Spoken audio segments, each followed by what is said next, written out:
Հարգելի հայրենակիցներ, ինչպես արդեն տեղեկացված եք, այսօր ժամը 18:00-ին Կենտրոնական ընտրական հանձնաժողովը հրապարակելու է ընտրությունների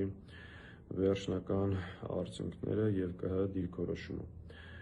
Հիշեցնեմ, որ երեկ վարչական դատարանը մերժեց Բարգավաճ Հայաստան կուսակցության երկու բողոքները, բայց միաժամանակ ըստ էության պարտավորեցրել է Կենտրոնական ընտրական հանձնաժողովին անդրադառնալ անվավեճ ճանաչված ընտրատեղամասերում ընտրությունները վերանշանակելու հարցին։ Հիշեցնեմ նաև, որ Ուժեղ Հայաստան կուսակցությունը ևս դիմել է Կենտրոնական ընտրական հանձնաժողով ընտրությունների արդյունքները անվավեճ ճանաչելու պահանջով և հիմնավորումներով։ Հետևաբար, Կենտրոնական ընտրական հանձնաժողովը քննարկելու է այս հարցերը և մեր ներկայությունը շատ կարևոր է։ Մենք այսօր ներկա ենք լինելու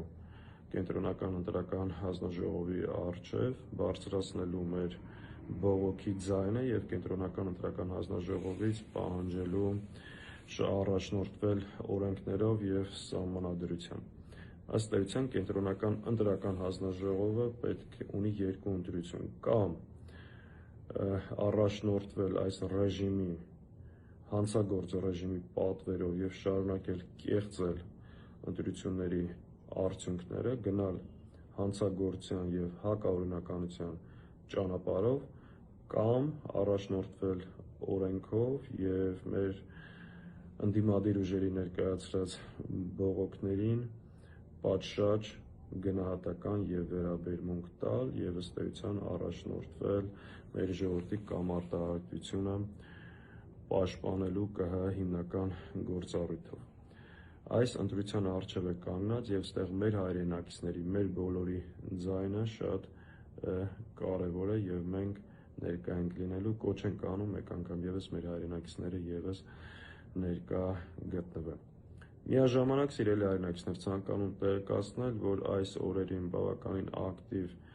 քննարկումներ են տեղի ունեցել ընտրություններին մասնակցած մի շարք ընդդիմադիր ուժերի միջև, բավականին կառուցողական քննարկումներ և առաջիկայում ընդդիմությունը ընտրությունների վերաբերյալ ամբողջական գնահատականով ևս հանդես կգա,